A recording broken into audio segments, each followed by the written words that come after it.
Welcome into the Bobby Carpenter Show, and it is Rivalry Week. It is Michigan Week. Ohio State coming off a nice victory over Ruckers 42-9, covering the spread, feeling good. But before we start turning the page to Michigan Week, I want to take a look back to last year because it was an unbelievable project that we got a chance to see, and a lot of folks have watched it now. It's on Prime Video, but Redemption. Story about the 2024 Buckeye team and the faith that they had and how they were able to weave that in to their success on the football field. And so with that, I'm going to bring in Matt Benson and Doug Joseph. And I'll just kind of open the floor a little bit and let you guys talk about the origins of this, how this got off the ground, kind of when it started. First of all, thanks for having us. We're pumped to be here, and I can take the first part of this, and Doug, feel free to jump in. Doug and I both here in Columbus, Ohio, both born in Ohio, so naturally indoctrinated into the Buckeye family. But the story actually begins. My wife and I go to church up in Gahanna over at One Church, and G. Scott, who was the starting tight end for last year's team, prior to the season, actually came and preached at our church. Ended up sharing his testimony, ended up baptizing some of his teammates, and basically just shared the message that there was something deeper that was happening within this Buckeye team. Ultimately, what that led to is my wife and I came home after service, and we're sitting around the kitchen table, and we had been watching like Swamp Kings and Last Dance and all these documentaries on Netflix. And she's like, it would be so dope to watch a film that's that caliber, but that follows this year's Buckeye team. And I was like, that is a dope idea. Like, we totally should do that. Problem is, we don't know how to make a film. We're not filmmakers. And that's where Doug comes into play. And Doug and I play basketball together in the rec league here in Columbus. And it's really, really bad basketball, but we have fun doing it. So I ended up calling Doug up and basically say, hey, man, what's it take to put this thing together? And that's where Doug and team come in. Expand upon walking this back, like when you guys filmed this after the season, like how does that all take? Obviously after the season, but you have guys that are going to the NFL, you have guys that are getting drafted, all those different nuances, OTAs and stuff. How did you work that magic behind the scenes? And also the willingness of all the guys that you had on there to be able to share. Yeah, absolutely. And thanks again for having us on the show. And thanks for being on our show. During the season, we just started executing. We started shooting interviews with former players, students, and it was really just through our execution and action. It was just one thing led to another. And we were building the bike as we were riding it. And it was after the season, we sat down with the main characters in the film, Travion, Emeka, G, and that's when they shared their stories and went really deep with us. During the season, they were very busy. They were heads down. So it was after the season, we were able to get their stories captured, and that's how it took place. How did the story change? I know you get in this fall of the season, and obviously every season it's its own organic life that it's going to move and take its own turns and tell its own stories. I was trying to remember when I talked with you guys, and I think it was before all of the bowl, like the playoff run. It was after Michigan, if I'm not mistaken. You're writing a story and kind of filming it without knowing the ending, even at the beginning. Yeah. So when you came into our studio, Bobby, the bracket had just been announced, and Tennessee versus OSU had just been announced. And as we were filming the show, the Oregon loss, that was very nerve-wracking for us. But we're like, okay, we still got a chance. And then after the Michigan loss, we thought we were cooked. And it was, a miracle with the 12-team playoff that they were able to sneak in. So the whole process of filming it, it took a lot of faith on our side too, because with those two losses, any other season would have been detrimental. But miracle that they were able to sneak in. I go look at that and yeah, but it also in 2014, right? You had to go out and beat a Wisconsin team handily to get into a 14 playoff when they won the very first one of that one. And I go through and like, as you take on this project, because it goes back to the premise of I saw it, they were always just professing and preaching Jesus. That is the life, right? Like you got an Oregon loss, tough, right? A lot of people have losses in their own life. You have the Michigan loss, really hard one. Could be equated to somebody losing a job or not getting the job or whatever the case may be. But do you speak Jesus? How, as you're filming this, and I know because like you guys got time, energy, capital invested in doing it. Tell me about the guys and that faith of yeah, we got an opportunity. Let's go. Really, that kind of maturation throughout the entire team as it went into and their faith became stronger, not just in themselves or in the Lord, but in each other and what they could go accomplish. Bobby, you can probably attest to this too, but as we started talking to folks within the Buckeye family, what we learned was this faith seed was planted a long time ago. And there might have been 5 guys in the Bible study one year, then it goes to 10, then it goes to 20. And then last year you got 50, 60 guys every single week. And even this year coming to Bible study and proclaiming Jesus as their savior. But what spoke to me through the process as we were getting to meet these folks is their stories are so different and they've struggled with different things. But the thing that kind of connected them was playing football at a high level, right? Mm-hmm. And they're really proud to be Buckeyes. But when you're on that pedestal and you get humbled in front of the world, like Oregon, like Michigan, and you don't have anything else to turn to, that can be really fleeting, right? And I think what they shared throughout this whole journey was that Christ was the thing that really became their identity, because when they had their identity in football, they would always fall short. But when they gave their life to Christ and that was their foundation, no matter the highs and lows of the season, they were able to feel comfort. Absolutely. It was pretty amazing. And some of the guys that you had in, I knew that there was going to be a lot of players, but then getting like Tim Walton to get involved, Reese Davis coming in. I mean, was that something that you had in mind before? Or was that once the run happened and it all became kind of crystallized, was that where that began to turn? So going into it, we knew we needed a guide to help set the stakes, set the context, and really share the narrative, to put it in perspective for the audience. And that's where Reese came in. And Reese was one of the last interviews we did for the project. And we filmed him roughly 6 months after the national championship. We filmed him on May 5th. And then we finished the edit on July 3rd. But what was really helpful about Reese, as we were going through the edit, we were able to identify where our gaps are, and he was able to fill in those gaps for us. The seniors coming back, the senior portal, what the Oregon loss meant. So he was really able to put that into frame for us. You guys said something too. I would have loved to have heard this more. And we got to hear from a couple of those guys, but the seed was planted a long time before this happened. And when I'm watching this, I'm watching it with my kids, right? I'm bringing them in the mix because they aspire to be outstanding athletes, right? But as a parent, I want them to first be a Christ follower, but that's their own decision. How did those guys, when you learn from that, and maybe it wasn't even the film, but just those other seeds that was planted in X and those guys that were previous, and then those guys taking it on, and now currently what they're doing, and even the CJ aspect, Stroud aspect of that, and how they're now carrying it on into the NFL. How did that kind of come about? Yeah, you can really begin to see. I think Doug even at one point had a lineage up on the whiteboard of here's kind of where it started and came from, and it goes all the way back to at least where we mapped it to is the Trust Days, and they had an event that year called the Main Event. Oh yeah. Basically the equivalent of what happened this past year with the baptisms on campus, but that was 20 years ago. And so it's been cool, like you said, to see it go from those guys and Roy Hall to CJ Stroud to Master Teague to X to G and just continue onward. Cam Babb is a huge component along the way. So yeah, it's just this kind of compounding of faith. And now again, you got almost the whole team, not everybody, but almost the whole team that is actively participating in these Bible studies and this revival on campus. How has the film been received? I mean, I watched it. My family loved it. My kids, our friends that have seen it, I've been sharing with a lot of people. Have you gotten to hear a lot of feedback of how it's been received? What have the players thought about it? People that you maybe talked to, or any, I don't know, critical, whatever, when people review things, what are their thoughts? It's from my vantage point, it's an interesting process because everybody offers up these interviews and then they don't get, even you, Bobby, you didn't get to see it until it was out on Prime. So you're like, I hope they made me look good, but everybody on it, as we've just had raving reviews, honestly, it's been tremendously well received. Our partners over at Prime and the Wonder Project have shared some of the data, and it's been extremely successful in that front.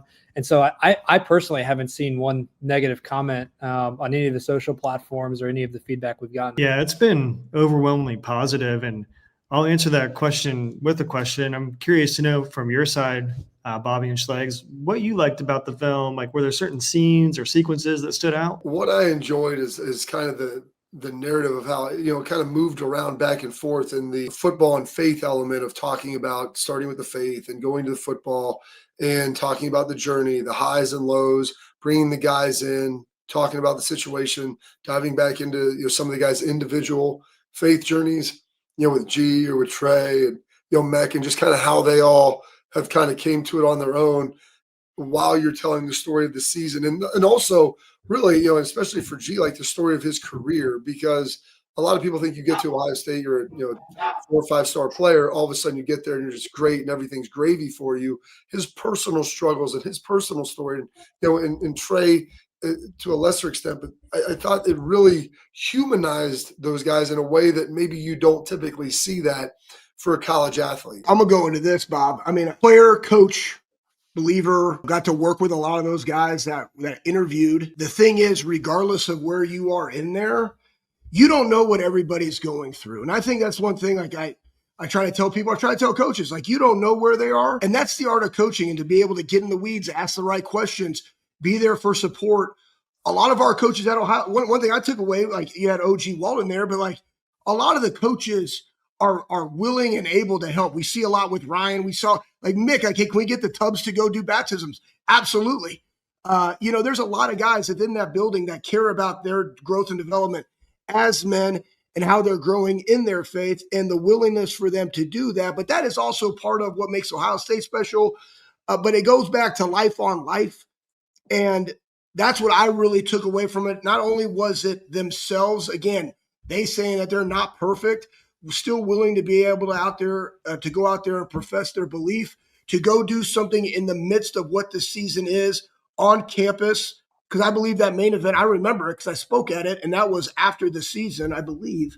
I don't know, it was in University Hall, Bob, the one real big one on campus. Just to watch them do that and to continue to be a disciple, making other disciples, while also being on that team, felt really, really good. And none of them said that Christ made them so. It was the quite opposite. I saw bold men, right? Not because that was a narrative that we had earlier in the season, Bob, that you and I talked about in ad nauseum about the event that they held on campus, and that they should be focusing more on their play, and that somehow constitutes that you're not tough or physical in the sport. And quite to the contrary, they put themselves out there and are more vulnerable than anybody else. So I was very pleased with the way that you guys brought that to a visual. And I would say my wife and I, Bob said this earlier, like there was only 3 episodes. Like we wanted some more nuggets, but I absolutely loved it. Yeah, thanks for that, Schlegs. And going into the project, our goal was to go wide and deep. Yeah. And the players, they stepped up. That really commend them. They were vulnerable and authentic. And we went deep with their stories. And then we went wide with football, the playoffs, and that was our backdrop. And that's what really drove our action and plot. So when you combine those two with faith and football, I think that's what really makes the documentary so special. But while we were making it, we wanted to walk that tightrope of both making it interesting on both sides, on the football side and the faith side. How many hours, like, because people see that, it's basically 3 40-minute episodes. How many hours of footage do you guys have that you had to distill down into that, hour and 40 minutes or so, 2 hours? That is a great question. And it pains me on how much is left on the cutting room floor. But collectively, with all the archival footage that we sourced and went through and all the interviews, I mean, it's thousands of hours. And there were so many interviews that we shot and captured that unfortunately just didn't make the cut, but we had to make some really hard decisions.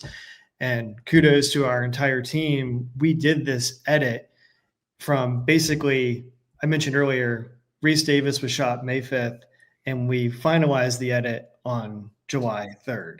So we had a very short amount of time, but I think through that restraint, it gave us a lot of creativity because we were driving toward that deadline.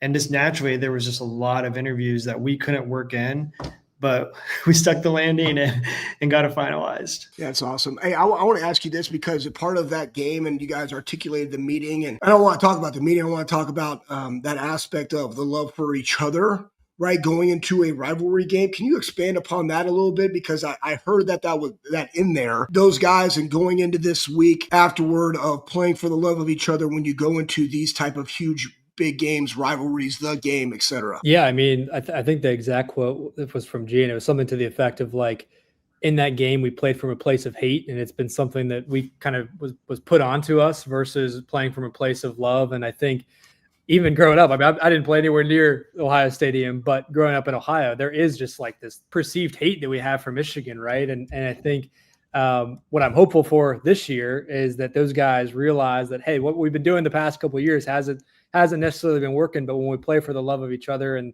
that idea that we don't want to waste an opportunity to play with each other one more game or one more moment. If you continue to kind of lean into that, hopefully that'll bring some redemption to this year's game and hopefully a win for the Buckeyes. Well, it was a fitting name. It was terrifically done, well received. A lot more out there. I mean, hopefully, if you guys plan on doing any more of this, I know people have really, really enjoyed it. We thank you for your time. Matt, Doug is very generous with us. Redemption, it's out on Prime Video. Please go check out. After this, we're going to take a quick break. We have a message from FanDuel, and then we're going to show you the trailer of it. So if you haven't seen it, please go check it out.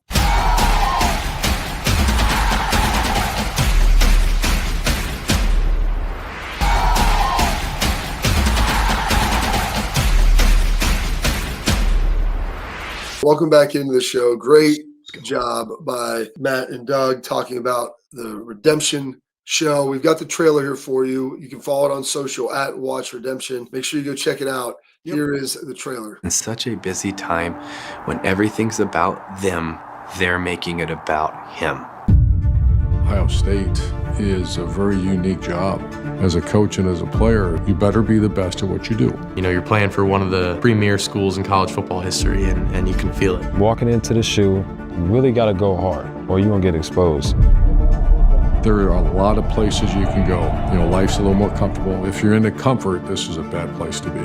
This team has all the ingredients you need to win a national championship. Obviously, you look at Ohio State. Is that the best roster money can buy? You got a veteran quarterback. You've got more talent than anybody else in the world. It was win the national championship or else. That weight and the pressure, if not handled right, it can be crippling. This year's very different with the extended playoff. The hype in so many different teams just felt open. We wanted to beat the team up north, go to the Big Ten championship, and then win a national championship. Michigan will defeat Ohio State. In that moment, I truly had to exercise my faith. You know, we had a choice. We can continue to trust God, or, you know, we could go back to the team we used to be. To win it all, I mean, they have a hard path, and every single game they have in this playoff is a shot at redemption. It's a story that only the Lord could have written. We knew it was going to be something that was bigger than football, something that was bigger than all of this. For all of those who has been changed on this team, it has not been a result of a football game. It's been by the glorious strength of the Lord Jesus Christ.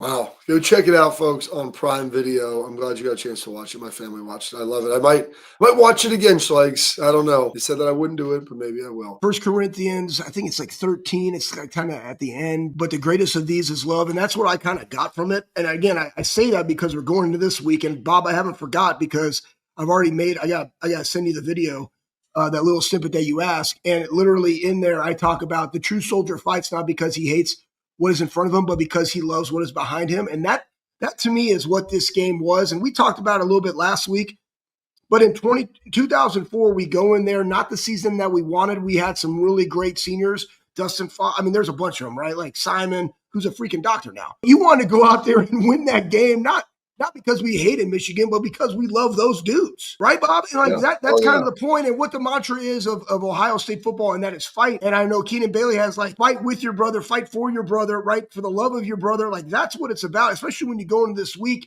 And what they did last week, 42-9, just handled business. We'll get more into depth of the Ruckers game and the scrimmage that it was. But that's what this week really goes into. I'm happy that we had them on talking about it because it's a great way of bringing a +1, right? To get them into the conversation, to be able to show your kids what it's all about at the end of the day. And then now going into this week, and I want to say one more thing, and I messed this up on Friday, Bob, so I'm going to call myself out on it. We talk so much. It's literally hit me right after. We talk so much about senior day. And man, did some of those seniors have a good day.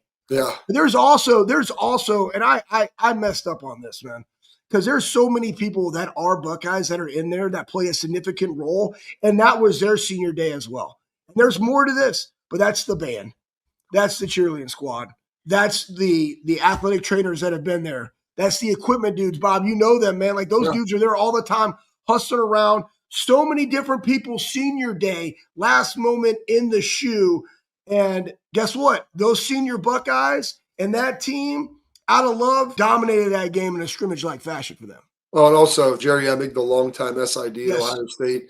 It was great to see Jerry up in the press box. They were giving him Buckeyes, and he had a whole host of them beside him, probably, 100 Buckeyes, because everybody that came through, the Redcoats were passing them out. Larry was passing them out, like saying, hey, my son and one of his friends, they go over, congratulate him. You could see the emotion in his face of going through this, being a part of it for so long, and knowing that was his last game in an official capacity working at Ohio Stadium. Now he still has, obviously, the Michigan game this week, hopefully a Big Ten championship and playoffs moving forward. And I said, hopefully we can get you out of here with another win. Jerry Emig, they put together that unbelievable little Blocko sculpture you can fill with the Buckeyes. Ross giving that to him in the post game. And they did a great job. Ross did a great job, honoring him. Our guy Tress was there, Schlegs, ringing the bell, getting everybody going, him and Ellen. It was awesome to see him.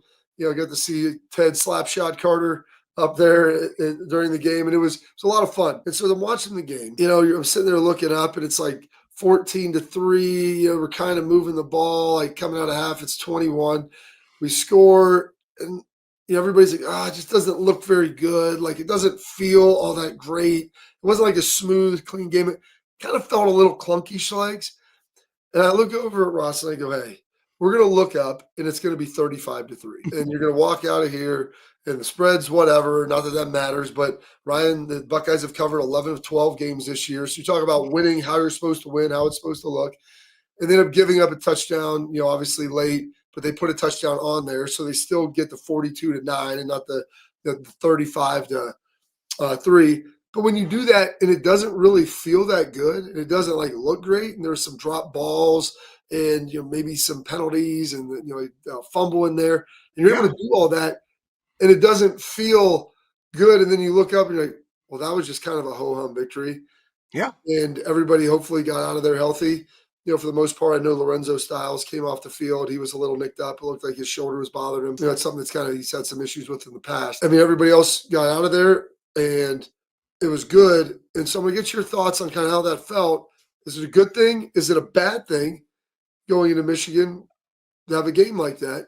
We'll talk about that here coming up next. But first, I want to tell you about our friends over at Export Schlegs. Parents, athletes, protect what matters most with Export mouth guards, trusted by professional athletes, designed by NHL team dentists. They're scientifically tested to help absorb those high-impact hits, protecting both your teeth and your brain. They've got 3 layers of advanced protection, including a patented use of carbon fiber that they custom 3D print to your grill for max performance, clear communication, unbelievable comfort, so you can focus on your game, not on your gear. Don't take chances with your safety. Go to exportguards.com/Bobby to save 15% on your order.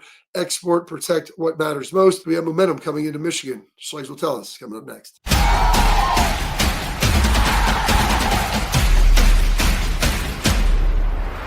I'm Garage Beer, and this is Bobby Carpenter. Garage Beer.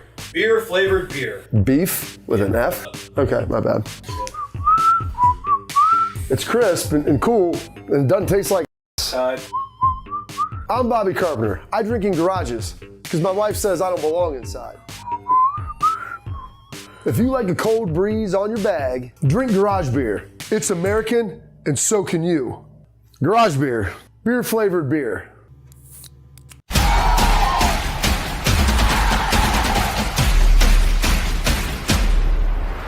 All right, Schlegs. Yeah. Lucky game, a little bit. Your thoughts, your feels. I was there, so it was a little bit different. How did it feel watching it on the old boob tube? It started off the game. You lost the possession. You drove it down. You had the fumble. I'm just watching. Very first series. Curry, tackle the flat. Malone, run tackle. Deep ball, Sanchez side. Great coverage. Boom. Jermaine moved the nickel inside, right? Like doing different things. They're already doing different things. And maybe that was because of height. Maybe it was because, height of the receivers. Maybe it was because I want to get them reps. Like we need to get reps. Like that's how they already went into this game. They already went into this game against a 5-5 Ruckers team as though they're just going to do what they do. Like, this is our development of the week, boys. Buckle up, Buttercup. Let's go. And then you go down, you move the ball, you have a fumble, right? Could have started a little bit faster, lost that one, right? Come back, you're winning 14-3 at halftime. That PI on Jermaine, where they end up getting a field goal on the defense. Now, that was a long drive. 15 plays, 49 yards, 7 minutes. That was terrible. That was terrible. They converted a couple of third downs, right? But as a coach, I don't know how fans get like so nitpicky, but like as a coach, you can get nitpicky when you have a team that's given up 7.6 points per game. They've held 11 opponents under 17 points for the entire 11 games that they played this season. First team to do that since 1987 Oklahoma team. They're setting all kinds of records. You have people who are saying, well, who have they played? Everybody else is exactly. You still got to go execute. You still got to go stop the teams. And they're doing exactly what it is that they're doing. Then you started to pick up some momentum. You've had a drop. And then you have a guy that comes back and makes a play. Great learning experience. The miscues of like the extra penalties that were not necessary, those are the ones that you get upset about as a coach. But again, you got to be in those moments. Those have to be learning moments for those guys because you're going to need them in a playoff run. There's other certain things that I totally understand when I listen to people talk about things, AKA you have a Heisman quarterback candidate. Why are we rolling out throwing Lincoln number 2 quarterback to number 3 tight end? Totally get that. But if you are going to have a package where you put him in there, better show that you can also pass out of that package. And maybe that was some of the reasons why they're doing it. The craziest thing was, Bob, as much as, and I don't know, the clunkiness came from the flow of the game, from the TV timeouts, or just how it went. And there was just so much moving in and out. I think offensively, when you had Lincoln would come in and who looked good running on the ball on the perimeter, but then you'd have Julian come in and that like kind of flow and what you wanted, maybe threw it for a little wrinkle. At the end of the day, you still beat a 5-5 team 42-9, and you held them for like, I don't know what their total yardage in that game was. 66 rushing yards and 81 yards passing. So it's a buck 45. Buck 47 to 430. Time possession almost 33 to whatever. They rushed it 35 times for 66 yards. Yeah, 1.9 a carry. And the thing, like what I'm looking at too, guys, is you're going from a 4-3 to like almost, that 5-1. Caleb coming down in the box, being able to come in on a blitz, get a sack. And also, who was that day for? I feel really, really good where they are. Now, you have Jeremiah Smith.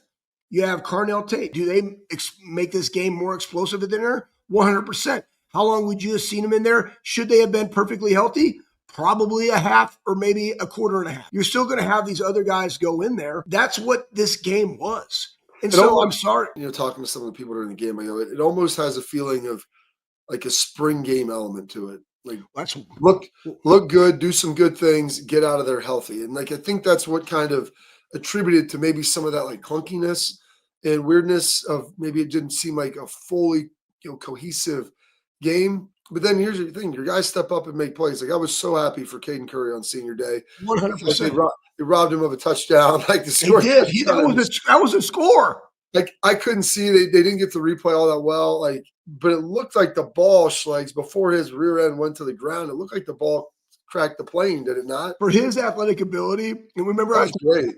He's like John Simon, but he's more athletic. Strip sack, get it, pick it up, flip over. He extended it over the line, Bob. That was intentional. And when you go look at like offensively, what do they want to do 2 weeks in a row? And granted, I know Ruckers, one of the worst rushing defenses in the country. You should go hang up. What do they hang up? 254 yards rushing. You had some explosive plays in the running game. Was that not an emphasis? It's so mind-boggling how people are like, oh, I want to see the rushing game. And now it looks clunky. And now we don't trust our backup receivers. And like you've done everything that you want to do. And I'm not defending anybody. I'm just viewing it from the lens of they're working on the things that they want to work on. And you're a team in college football in 2025 where you can literally go do that for the previous 3 games. Like, think about that. Now, is that a vote of how good you are? Or maybe is it how terrible those teams are that you're playing? Or is it a mix of the two because you're just that good and that efficient? We'll find out this week because this is the game. Ryan had the best quote. He's like, we're playing for hardware now. The hardware next weekend on Saturday is the gold pants. then it's a Big Ten championship game, then it's a national championship game. These dudes know what they got to do. So that's why I feel good where they are coming out of this last game. Call them hat and T-shirt games is what Bill Parcells referred to those as. Yep. Schlegs, pretty darn special. And so, yeah, that's what they're working on now. So you turn the page on this. We'll talk a little bit about maybe the receivers, the health of some of the guys. Maybe did they find some new stuff on offense with Max Clare, like what he was able to do? 100%. I mean, we'll get into all that. We're going to take a quick break, but coming back, we've got our headlines. We'll dive into some of those top stories and some of the things that are going on. Tailgate talk as well, and always the parting thoughts and side nuggets with our guy Schlegs. But first, our friends over at Backer, bckr.com. It's that time of the year. You want to finish strong and you want to finish with great gear on, the great apparel from BCKR. Backer, it looks good. It feels good. They keep adding new apparel items all the time. They're going to continue to add schools. They're growing, and it's looking really good. You're going to feel good in it. That's the best part. Again, Backer, bckr.com. Like the hunting, the fishing, the golfing, the elite wear there. It's got all the features. Free shipping right now. Promo code all caps, BOBBY at checkout. 10% off. Go make your loved ones and friends happier by getting them the gift of Backer for Christmas this year. We're going to take a quick break. We're coming back with our headlines.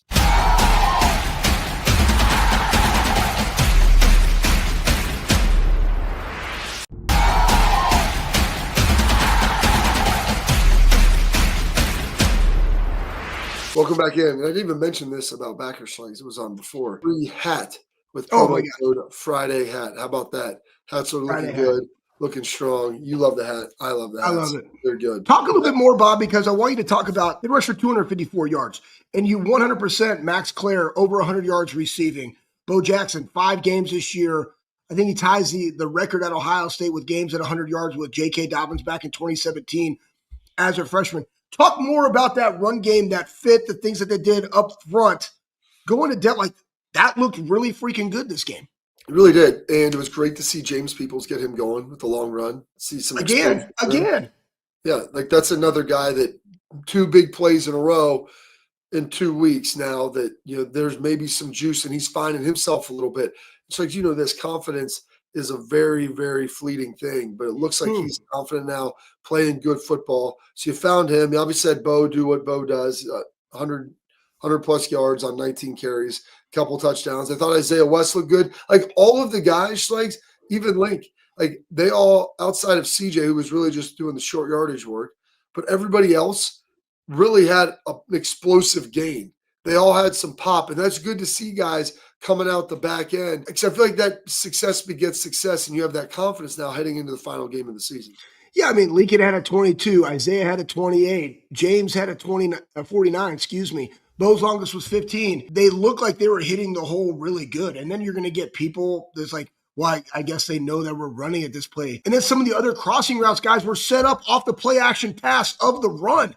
Those ones that Max Clare on the deeper one, like that's how it works. They get them to pause, and then they got to read and get out and react. But that's because you're running the ball so efficiently, because the number one thing, front seven, is to stop the run, react to the pass. And that opened up those other things in the passing game. Great job by the offensive line. The left side, we've seen this. They favor that side. How do we bridge that gap and raise that up on the right side? And they had some interchaining. Gabe was in there. Tegers was in there. I didn't see Josh Padilla, so he's probably not back yet. Maybe he is next week. They're doing some things on that side. But James's long run came on that side. Really good blocking from the tight ends when they're pulling. That's a positive, guys. And then defensively, there's a lot of hats around the ball, man. And you go into looking into this game versus Michigan, and Michigan, we'll get in there in a minute. So anyways, I feel very good about what Ohio State was able to accomplish a scrimmage versus Ruckers week 11. And what I thought was really good about it as well, Schlegs, is it's actually week 13. The running game, that looked good. That has been a huge point of emphasis. They want to get this going because they know they're going to need it in the playoffs. You're going to need it against Michigan. But also, you saw Max Clare, 7 catches over 100 yards. Yes. Looked really good. Had a touchdown in there. And then the other guy was Brandon Innes, who only had 2 catches for 10 yards. But Schlegs, his touchdown catch, that thing was nice. That was a thing of beauty. Great ball, too, by Julian. Both of those guys going. We know what Tate and Smith are going to bring on the edge. What they were able to do inside, I thought with Clare and Innes, it gets those guys going now. It gets them some confidence. Maybe Innes didn't have a ton of catches, but he had a nice touchdown catch. And then Clare, he had some nice ones, but he left a little meat on the bone. I mean, that was what was really impressive, like with what he was able to do. and how well he was able to play. And so now you have those guys, Schlegs, that are confident heading into this last game. They were a bigger piece. And that's why when people were worried, like, oh, why is Tate not playing? Why, JJ not playing? They got the linebacker, got Arvell out there pretty early. Like, what are you doing putting, Lincoln Keenholz in? Well, they're just showing some different stuff. And the reality is you didn't need any more to win. Like, they left a lot of meat on that bone. That game could have easily had probably another 14 points in there if some of the guys are able to bring down some of the passes that were put where they should have been. Like, there were some catchable balls that were not caught.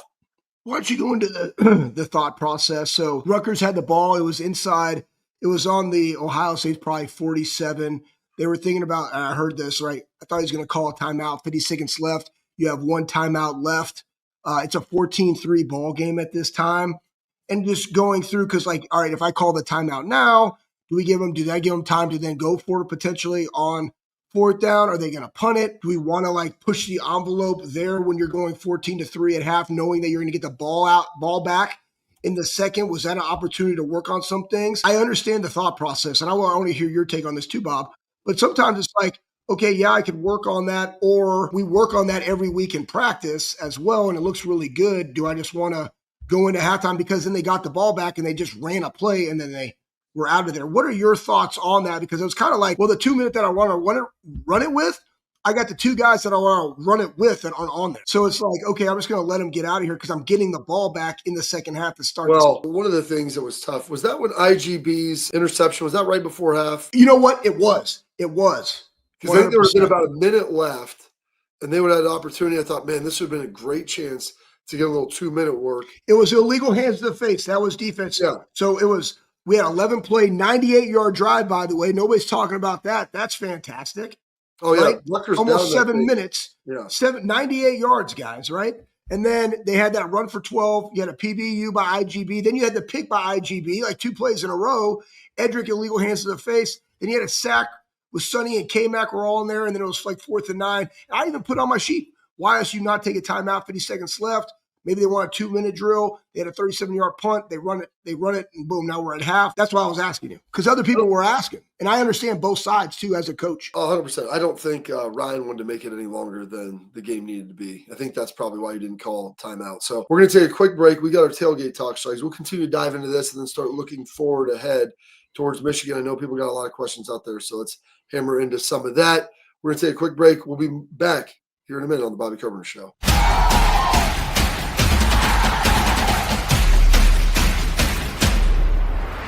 I'm Garage Beer, and this is Bobby Carpenter. Garage Beer. Beer flavored beer. Beef with an F? Okay, my bad. It's crisp and cool, and it doesn't taste like I'm Bobby Carpenter. I drink in garages because my wife says I don't belong inside. If you like a cold breeze on your bag, drink Garage Beer. It's American, and so can you. Garage Beer. Beer flavored beer.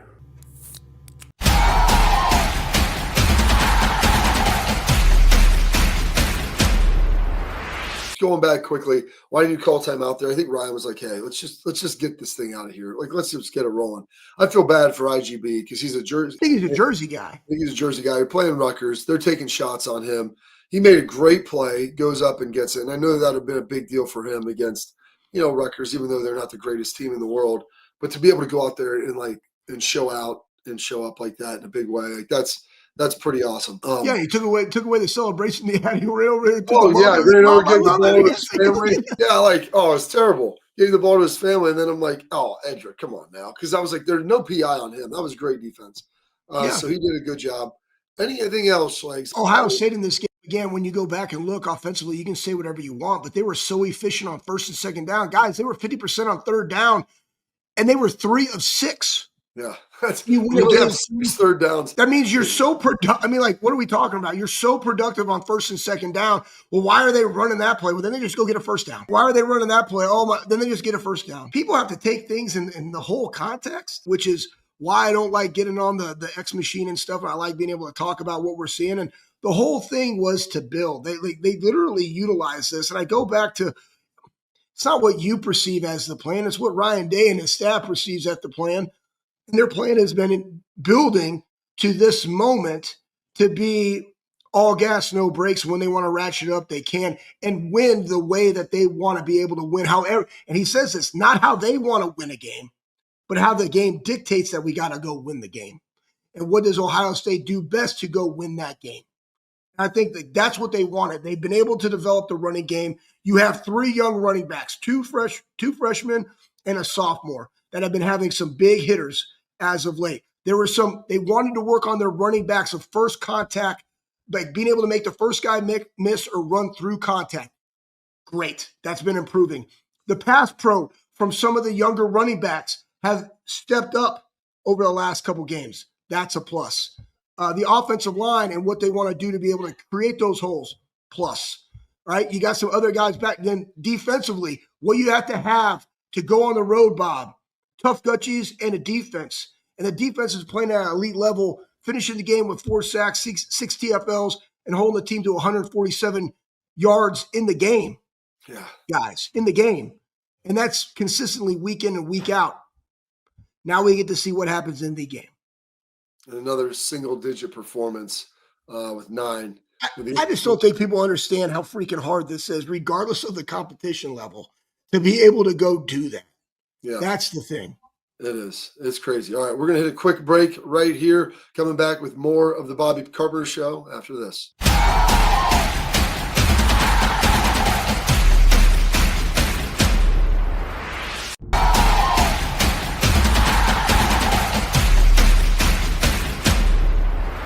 All right, Schleiks, you got a parting thought, side nugget? You got anything there for us? When you go and you look at what the seniors were doing, you had Caleb Downs, guys. Like, I love it when he got the sack and he's doing like the wave like this, and it's like, oh, is that him saying goodbye? But just the seniors. And I think as we look at this game and we look at it and try to put it under a microscope, I don't take for granted what this game was, because it was very similar to our senior year game, Bob.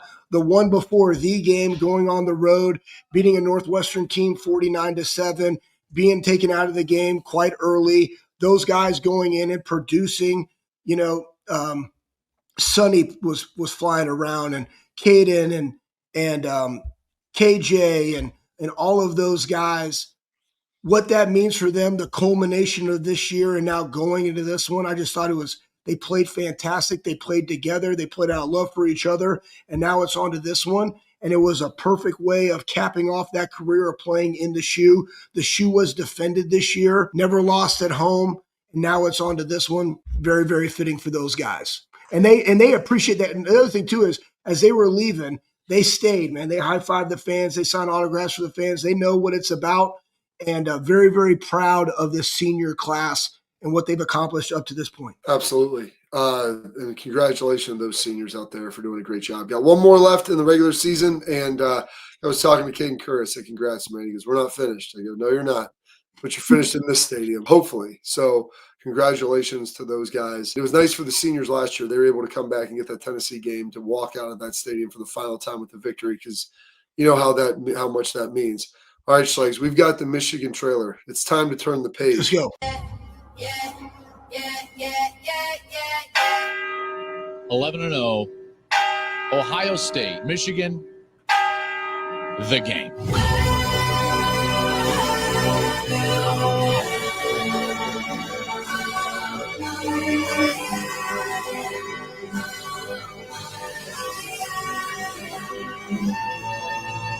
Looks in, he's hit and dropped by Zach Moore. Touchdown, Buckeyes. Samuel cuts it back.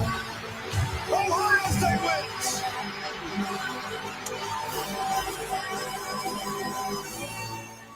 Ooh. If that doesn't get you ready to go, Schleiks, you might. I'm ready. I mean, Michigan, they got a victory over Maryland. I think they covered. They won that thing comfortably.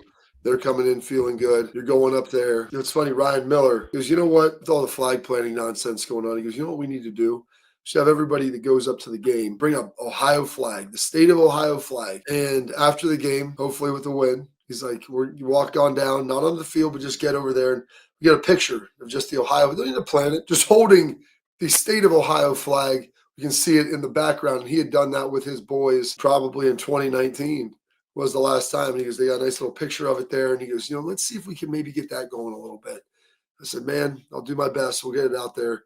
and talk about them. I think that's a nice little way to bring it in, keep it folded up, and then pull that bad boy out when you need it. You're the best at that. I would say I'm the worst at that because I'm just always about you got to go handle that business. I don't care what happens afterward. I will say this, like Michigan playing at Maryland, handled it. The game early in the fourth was 42-13.